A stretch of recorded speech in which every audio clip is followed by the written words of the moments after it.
दर्शकों नमस्कार। मैं सरदार चरणजीत सिंह, वरिष्ठ पत्रकार। स्वागत करते हैं हम भूमि चैनल पर आप सभी का। भूमि चैनल पर आज हमारे साथ हमारे स्टूडियो में श्री श्री 1008 बाबा रतन जी महाराज, परम गुरु, परम अभ्यासी हमारे साथ हैं। आज हम उन विषयों पर बात करने जा रहे हैं जिन विषयों पर कोई बात ही नहीं करता, लेकिन ये विषय बहुत ही महत्वपूर्ण है और इस विषय पर बहुत ही कम लोगों ने बात की है, क्योंकि इस तरह का विषय है, इस पर बात करने से सभी लोग, अधिकतर लोग जो हैं, भयभीत होते हैं। सदियों से, महाराज जी स्वागत है आपका बहुत बहुत भूमि चैनल पर। सदियों से जो पुरुष का स्त्री के प्रति और स्त्री का पुरुष के प्रति ये जो आकर्षण है, ये सदियों से है। अगर हम बात करें तो विश्वामित्र जी की तपस्या तक को भंग करने के लिए स्त्री रूप का इस्तेमाल किया गया था। तो ये जो इतना पुराना आकर्षक है और ये आकर्षण आज भी है। इसी आकर्षण में आप देख सकते हैं कई अपने आप को कहने वाले बड़े बड़े महापुरुष भी जेलों में बंद हैं। तो ये आकर्षण क्या है? इस आकर्षण पर कोई बात ही नहीं करता है। ये किस प्रकार का आकर्षण है, ये हमारे दर्शकों को बताने की कृपा करें। आकर्षण दो प्रकार का दर्शाया गया है। एक आकर्षण होता है वस्तु विशेष के लिए और एक आकर्षण होता है स्त्री या पुरुष के लिए। इसमें प्रेम नहीं है कहीं भी। जहाँ आकर्षण है वहाँ प्रेम नहीं है।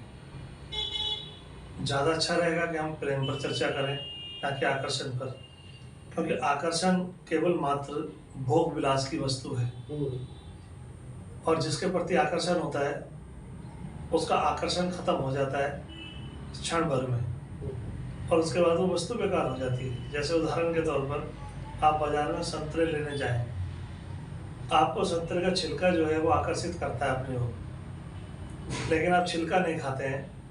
जो इससे आप आकर्षित हुए वो वस्तु आपने छील करके बाहर फेंक दी और जो अंदर था वो आपने ग्रहण कर लिया। तो बाहर का जो आकर्षण है वो वासना विषय है और आंतरिक अवस्था में जो है उसको प्रेम बोलते हैं। यानी कि बाहर की वस्तु को आप फेंक देते हैं और आंतरिक अवस्था से प्रेम हो जाए तो फिर वो वासना नहीं रहती, वो सिर्फ प्रेम है। तो ये हम कैसे निर्धारित करेंगे कि क्या आकर्षण है, क्या प्रेम है? ये कैसे निर्धारित करेंगे? प्रेम अगर होगा आपके बीच के अंदर तो हिस्ट्री जिस बात को बोल रही है, इतिहास जिस बात को बोल रहा है कि जहाँ सच्चा प्रेम है, सच्चा प्रेम, वहाँ कभी आपस में उनका संबंध नहीं होता है, उनके शारीरिक संबंध कभी नहीं होते, यहाँ सच्चा प्रेम होता है। सच्चे प्रेम के उदाहरण मौजूद हैं दुनिया के अंदर। रोमियो जूलियट, हीर रांझा, श्री फरियाद, लैला मजनू और अनेकों ऐसे जिनका शायद मुझे आज तक ज्ञान भी नहीं हो पाया। इनका जिनका सच्चा प्रेम था उनका आपस में दैहिक मिलन नहीं हुआ कभी भी। तो इससे हम निर्धारित कर सकते हैं कि ये हमारा सच्चा प्रेम है, क्योंकि हमारे दिमाग में आकर्षण वस्तु नहीं है, हमारे दिमाग में प्रेम वस्तु है और प्रेम वस्तु अंदर अंदर छुपी होती है, आकर्षण बाहर का विषय होता है। ये जितने नाम मैंने बोले सब आंतरिक अवस्था से प्रेम करते थे, ना कि बाहरी अवस्था से।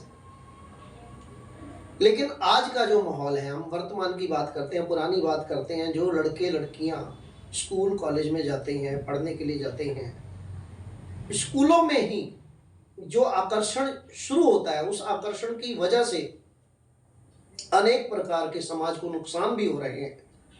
उस वजह से कई बहुत सारी ऐसे जघन्य अपराध भी हो रहे हैं इस वजह से, जिसको रोका नहीं जा पा रहा। सरकारें विफल हो चुकी हैं, बाबा विफल हो चुके हैं, डेरे विफल हो चुके हैं, धर्म विफल हो चुका है, वो नहीं रोक पा रहा इन चीज़ों को। और ये सदियों से जो चल रहा है वो आज तक जारी है। तो ये जो एक भ्रांति है, एक मजबूरी है, एक परेशानी है, एक दुविधा है संसार समाज के मन में, और समाज के साथ जो हो रहा है उसको कैसे हम रोक सकते हैं? क्या इसका उपाय है कोई?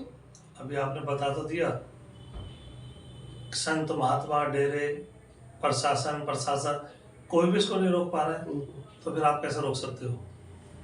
तो इसका आपके पास कोई हल हो जिससे कि ये रुक सके, कुछ है इसका उपाय है कोई? मेरे पास जो हल है, अभी आपने एक शब्द बोला था कि विश्वामित्र की तपस्या को भंग करने के लिए भी नारी का प्रयोग किया गया। ठीक है, अच्छी बात है, आपने एक उदाहरण दे दिया। वहीं दूसरा उदाहरण ये है कि भस्मासुर को मारने के लिए भी नारी का उपयोग किया गया। तो हम उसका उपयोग कैसे करेंगे, वो तो हमारे पास ज्ञान होना चाहिए कि हमें उसका आकर्षण को तोड़ने के लिए करना है या हमें उसको जीवित रखने के लिए करना है। भस्मासुर को मारने के लिए हमने नारी का उपयोग किया, हम उस बात को याद नहीं रखते हैं, लेकिन हमने उस बात को याद रखा कि विश्वामित्र की तपस्या को भंग करने के लिए नारी का उपयोग किया गया। बस यही मानसिकता है लोगों की। इसी मानसिकता की वजह से ये काम हो रहे हैं सारे के सारे, क्योंकि मानसिकता है वो समझा ही नहीं जा रही। हम वो तर्क देते हैं जो गलत होते हैं, हम वो तर्क नहीं देते जो सही होते हैं। नहीं, यहाँ विषय तर्क का नहीं है महाराज जी, विषय ये है। तर्क आपने दिया था, मैंने नहीं दिया। नहीं, विषय ये नहीं है, विषय हमारा ये है कि हम इसको कैसे रोकें, ये कैसे रुक सकता है, ये जो अपराध है। मैंने रोकने का ही तो बताया है कि जब हम इस तरीके का उदाहरण देने बंद करेंगे कि विश्वामित्र की तपस्या के लिए नारी का उपयोग हुआ, हमें अपने उदाहरण बदलने पड़ेंगे। मैंने उदाहरण दिया कि भस्मासुर को मारने के लिए नारी का उपयोग किया गया, तो विषय है कि हम नारी का उपयोग कर कैसे रहे। नारी संसार का बनाया हुआ, ईश्वर द्वारा बनाया गया वो एक चित्र है जिसमें बड़े से बड़े महापुरुष भी जो है ना दंग हो जाते हैं जिस तरीके से। लेकिन संत समाज से कभी पीड़ित नहीं होता है। संत की बात अलग है, आचार्यों की बात अलग है। जितने लोगों के आपने नाम बोले जो जेलों के अंदर बंद है, ये सब आचार्य पद के लोग हैं, संत नहीं है, ये संत हो भी नहीं सकते। एक उदाहरण देकर के कथा के द्वारा मैं आपको समझाने का प्रयास करूंगा इस विषय को। एक वेश्या थी, उस वेश्या को ये था, वरदान था मान लो एक तरीके का, कि वो किसी की भी तपस्या को भंग कर सकती थी। वही उसको पता लगा कि कोई एक संत है हमारे क्षेत्र के अंदर, हमारे नगर के अंदर, और वो बहुत तपी संत है। उसने वेश्या ने एक ऐलान करवा दिया कि मैं उसकी तपस्या को भंग कर दूंगी और मेरा नृत्य जो है उसके सामने प्रस्तुत करवाइए। तो राज दरबार में उसको बुलाया गया, संत को बैठाया गया सामने, और उस नर्तकी ने, उस वेश्या ने अपना नाचना शुरू किया। बहुत अच्छा नाची, सारे लोग वाह वाह वाह वाह करने लगे। फिर उसने एक एक करके अपने शरीर से वस्त्र उतारने शुरू किए। वो वस्त्र उतारती गई और वो संत बोलता गया और फिर और वस्त्र उतारे, फिर उन्होंने बोला और, फिर और वस्त्र उतारे, और ये कहानी चलती रही यहाँ तक कि वो पूर्ण रूप से निर्वस्त्र हो गई। लेकिन संत यही बोलता रहा कि और इसके बाद क्या है, इसके बाद क्या है। वो समझ नहीं पाए कि इसके बाद क्या हो सकता है। मैं तो पूर्ण रूप से नग्न हूँ आपके सामने, अब इसके बाद क्या हो सकता है। क्या अब इसके बाद हो सकता है ये देह उतार दो अपना, जिस देह को लेकर के इस आत्मा के ऊपर चल रही हो, इस देह को भी उतार दो। मैं तो उस मूल रूप को देखना चाहता हूँ जो आपके पास है। मैं आकर्षण को नहीं देखता हूँ, मैं तो आपके मूल को देखना चाहता हूँ। अगर आप इस शरीर से भी हट सकते हो तो मैं आपको देख पाऊंगा। इस शरीर को मेरा किसी काम का नहीं है, मैं ऐसा कोई आकर्षण अपने जीवन में ला नहीं सकता। तो संत महापुरुषों की बात अलग होती है और आचार्यों की बात अलग होती है। तो जो भी हम बात करेंगे, जो जिनके खिलाफ खबरें बनाई जाती हैं या खबरें आ रही हैं, अखबारों में आ रही हैं, टीवी चैनल पर आ रही हैं, तो वो सब संत नहीं है, इसका मतलब आप ये कहना वो संत हो ही नहीं सकते ना। और इतिहास बोल रहा है कि सिंधी कभी संत नहीं हो सकता। ये मैं नहीं बोल रहा हूँ, इतिहास बोल रहा है इस बात के लिए। और जिनका आप उदाहरण दे रहे हैं वो लगभग जो है सिंधी है। अभी आकर्षण की हम बात कर रहे थे, थोड़ा सा बहुत अच्छा आपने उदाहरण दिया, और करके ये बहुत अच्छा एक उदाहरण दिया आपने। लेकिन जो आम बच्चे हैं, जैसे 10वीं का बच्चा है, 8वीं 9वीं बच्चा है, लड़का है, लड़की है, उनको इन चीज़ों का पता नहीं होता, तो उनको ये कैसे आभास हो, ज्ञान हो, सज्ञान हो कि वो इस प्रकार के अपराध ना करें। और स्त्री और पुरुष का जो भेद है, मेल और फीमेल का जो भेद है, उसमें जो वो आकर्षण ढूंढते हैं, जिसकी वजह से ये अपराध होते हैं और जिसकी वजह से बहुत सारी चीज़ें खराब भी हो रही हैं, तो उसको रोकने के लिए आपका कोई सुझाव कि कैसे उनको सुधारा जा सकता है, कैसे उनको ये शिक्षा दी जा सकती है कि आप जो है स्त्री और पुरुष को सम रखें, लड़की और लड़के को बराबर रखें, और लड़की और लड़के की सम्मान, इज्जत और सम्मान। और इसी वजह से कई बार ये डिवोर्स भी हो रहे हैं, इसी वजह से ही। क्योंकि भ्रांतियां हो जाती हैं, लोगों को भ्रम हो जाते हैं, उसकी वजह से छोटी छोटी बातों पर ही घर खराब हो जाते हैं। तो ये एक बहुत बड़ा विषय है आज की डेट में। जो अदालतों में केस हैं इस प्रकार के, 85% केस इसी प्रकार के हैं। आपकी इतनी बड़ी इस पूरी कहानी को एक शब्द में खत्म कर सकता हूँ, वो है संस्कार। हम अपने बच्चों को अच्छी शिक्षा तो दे रहे हैं, अच्छे संस्कार नहीं दे रहे। अगर हमने उसको अच्छे संस्कार दिए होते तो जितनी चीज़ें आपने बोली हैं ये सब नहीं होती। क्योंकि संस्कार जो है वो एक तरीके की ऐसी बेड़ी है और एक ऐसे तरीके का ज्ञान है जो आपको इन सारे दुष्कर्मों को करने से रोकता है, चाहे वो नारी हो या पुरुष हो, लड़का हो या लड़की, उससे कोई फर्क नहीं पड़ता। अगर संस्कारी है तो वो हर स्त्री के अंदर अपनी माता बहन को देखता है संस्कार के आधार पर। ऐसे लड़की जो है अपना पिता और भाई देखती है अगर संस्कारी है तो। लेकिन हम क्या कर रहे हैं, हम अच्छी शिक्षा तो दे रहे हैं अपने बच्चों को, हम बहुत हाई एजुकेशन की तरफ लेके जा रहे हैं उनको, लेकिन हमने संस्कार मार दिए उनके, हम संस्कार नहीं दे पा रहे। और इसमें ज़्यादातर दोष जो है वो माता पिता का है, क्योंकि संस्कार देने की क्षमता और ड्यूटी वो तो माता पिता की है। अगर माता पिता क्षमता नहीं निभा पा रहे हैं अपनी पूर्ण रूप से, तो फिर उनके ऊपर होता था पहले आप गुरुकुल की तरफ चले जाइए। गुरुकुल यानी कि कोई भी गुरु जो है किसी बच्चे को जब लेता तो अपने कुल के अंदर लेता था। अपने कुल के अंदर आते ही जैसे उसके कुल में वो बच्चा प्रवेश करता था तो वहाँ उसको सबसे पहले ज्ञान, ध्यान, साधना, संस्कार, इन चीज़ों से प्रेरित किया जाता था। और वहाँ आश्रम में जो भी होते थे कभी उनके अंदर द्वेष भाव पैदा नहीं हुआ, चाहे 100 हो या 200 या 200 हो। कारण संस्कार, क्योंकि संस्कार जो है आपकी बाकी चीज़ों की क्षमताओं को मार देता है और संस्कार आपको एक सभ्य पुरुष बनाता है जो संसार के अंदर आपका नाम रोशन करता है, आपके पिता का नाम रोशन करता है। तो क्या उपाय किया जाए कि ये संस्कार वापस आ सके समाज में? संस्कार वापस आते नहीं है, संस्कार दिए जाते हैं। संस्कार को गए थोड़ी तक नहीं जो वापस आएंगे। संस्कार देने की क्षमता जो है, ड्यूटी जो है वो माता पिता की है। जिस प्रकार के माता पिता के संस्कार मिले होंगे, अगर वो उनको क्षमता से अधिकार दे देंगे, संस्कार दे देंगे, तो इसका मतलब उसका बच्चा सुखी रहेगा और खुशहाल रहेगा जीवन के अंदर। रही बात ये, अगर किसी माता पिता में भी संस्कार नहीं है तो सही मायने में संत की दृष्टि इसी संसार में इसीलिए प्रकट हुई थी कि वो संत की शरण में जाए, ना कि किसी आचार्य की शरण में। संत की शरण में जाएंगे तो संत उनको संस्कारी बनाएगा और संस्कार के आधार पर ही जब उनकी संतान की उत्पत्ति होगी तो संस्कार लेके ही प्रकट होगा बच्चा, तो भी उसको अलग से समझाने की जरूरत नहीं पड़ेगी। तो क्या इसके लिए जो नैतिक शिक्षा है, सामाजिक शिक्षा है, जो शिक्षा प्रणाली है, तो उसमें संस्कारिक शिक्षा का भी कोई प्रावधान होना चाहिए? आप क्या कहना चाहेंगे इसमें? नहीं, संस्कार जो है वो शिक्षा के आधार पर नहीं होते। संस्कार हमेशा माता पिता के द्वारा होते हैं, या तो गर्भ से संस्कार होते हैं या फिर जब वो बाहर आता है बच्चा तब उसको संस्कार दिया जा सकता है। और यही कारण होता था पहले राजा महाराजा, अगर आप देखें यहाँ तक कि राम कृष्ण, इन सबको क्यों भेजा गया गुरुकुल के अंदर? संस्कार की वजह से कि इनमें संस्कार आ जाए, क्योंकि वो राजा महाराजा थे। राजा महाराजा में संस्कार होने जरूरी नहीं है, क्योंकि वो तो क्षत्रिय होता है, क्षत्रते के आधार पर उसने अपने राज्य को कायम किया है। लेकिन संस्कार के आधार पर वो अपने बच्चे को क्या स्थापित करता है। और दोनों का आप नाम देख लीजिए, कृष्ण को देख लीजिए और राम को देख लीजिए, क्योंकि इनको क्या है गुरुकुल में जाकर के संस्कार किया गया। तो कृष्ण जी का संस्कार अच्छा है, रामचंद्र जी का संस्कार अच्छा है, ये आप कहना चाहेंगे। लेकिन अगर हम गुरुकुल की बात करते हैं तो द्रोणाचार्य के गुरुकुल में कौरव भी थे, पांडव भी थे, और वहीं पर ही द्रौपदी का उन्होंने चीर हरण भी किया था। तो गुरुकुल में ही संस्कार मिल जाएंगे, ये हम कैसे निर्धारित कर पाएंगे?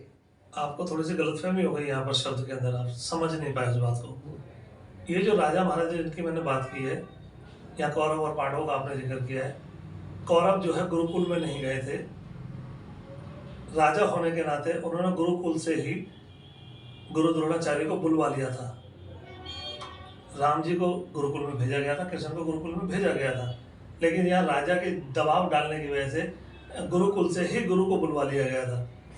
और जब आप किसी की मर्यादाओं के साथ खिलवाड़ करेंगे तो वो संस्कार आप में उत्पन्न नहीं होंगे। तो दर्शकों, यहाँ पर ये जो विषय हमने पकड़ा है, जिस विषय पर बात हुई है कि गुरुकुल को राजा ने बुला लिया था, गुरुकुल में नहीं गया था, ये एक विषय ध्यान देने योग्य बात है। भूमि का भी अपना बड़ा रोल होता है कि वो तपोभूमि होती है, गुरुओं के द्वारा उसको तभी भूमि बनाया जाता है इसीलिए उस भूमि में पाँव रखते ही अपने आप बदलना शुरू होता है व्यक्ति। जैसे आप गुरुद्वारे जाइए, आपकी प्रवृत्ति बदल जाएगी, आप किसी मंदिर में जाइए, प्रवृत्ति बदल जाएगी। कारण, लेकिन वो बीज आपके अंदर होना चाहिए, संस्कारी बीज। ये जो संस्कार की बात निकल के आई है कि गुरुकुल में जाना होगा। अब वो गुरुकुल कैसा होगा ये भी देखना होगा, और गुरु कैसा होगा ये भी देखना होगा। आचार्य ना हो वो कहीं कहीं वो आशाराम, कहीं वो गुरमीत राम रहीम, या कहीं कोई और ना निकल आए। हम नाम ये इसलिए ले रहे हैं क्योंकि ये नाम सामने आए हैं, हम ये नाम अपनी मर्जी से नहीं ले रहे हैं, और हमारा कहीं पर भी किसी को भी अपमानित करने का कोई ध्येय नहीं है। हम केवल बात करना चाह रहे हैं कि ये जो आकर्षण है, ये लड़कों में, लड़कियों में, स्त्रियों में, पुरुषों में, ये आकर्षण जो समाज की एक बहुत ज़्यादा नैतिक पतन की तरफ जाते हुए जो नजर आ रहा है, वो रुकना चाहिए। और स्त्री और पुरुष, लड़का और लड़की, इन दोनों का सम्मान घर से बराबर होना चाहिए। जैसे आप अपनी लड़की को बोलते हैं कि भाई अपना ध्यान रखना, तो उस प्रकार लड़कों को भी बोलना आरंभ करें कि भाई अपना ध्यान रखना। ये बात घर से शुरू होनी पड़ेगी। संस्कार तब चेंज होंगे, तब बदलेंगे, जब हम ये लड़के को, अगर हम बोल देते हैं लड़के को तो बोल देते हैं तेरी गर्लफ्रेंड, तो जब लड़की की बात होती है, लड़की अगर बोलती है मेरा बॉयफ्रेंड, तो वहाँ पर दिक्कत आ जाती है। तो या तो ये दोनों चीज़ें बराबर हो, और या ये दोनों चीज़ें ना हो। गर्लफ्रेंड बॉयफ्रेंड नहीं होता है, आकर्षण होता है, और आकर्षण जो काम वासना का आकर्षण होता है, वो हमेशा ही नैतिक पतन का कारण बनता है। तो यही बात हम महाराज जी से कर रहे थे, और मुझे लगता है कि शायद ये विषय हम कहीं ना कहीं कुछ ना कुछ जरूर आपको दे पाए होंगे। तो इसी प्रकार के विषयों को जानने के लिए आपको चाहिए भूमि टीवी, आप देखें, और भूमि टीवी को आप सब्सक्राइब करें, लाइक करें, कमेंट करें, और आप कमेंट करें कि आपको किस प्रकार की वीडियो, किस प्रकार के विषयों पर आपको महाराज बाबा रतन जी महाराज की बात सुननी है, उनके विचार जानने हैं। तो बाबा रतन जी महाराज, आप कुछ कहना चाहेंगे इसमें अंत में? अंत में यही, आपने जैसे एक शब्द बोला वो मुझे थोड़ा ठीक नहीं लगा, कि संस्कारों को बदला जाएगा।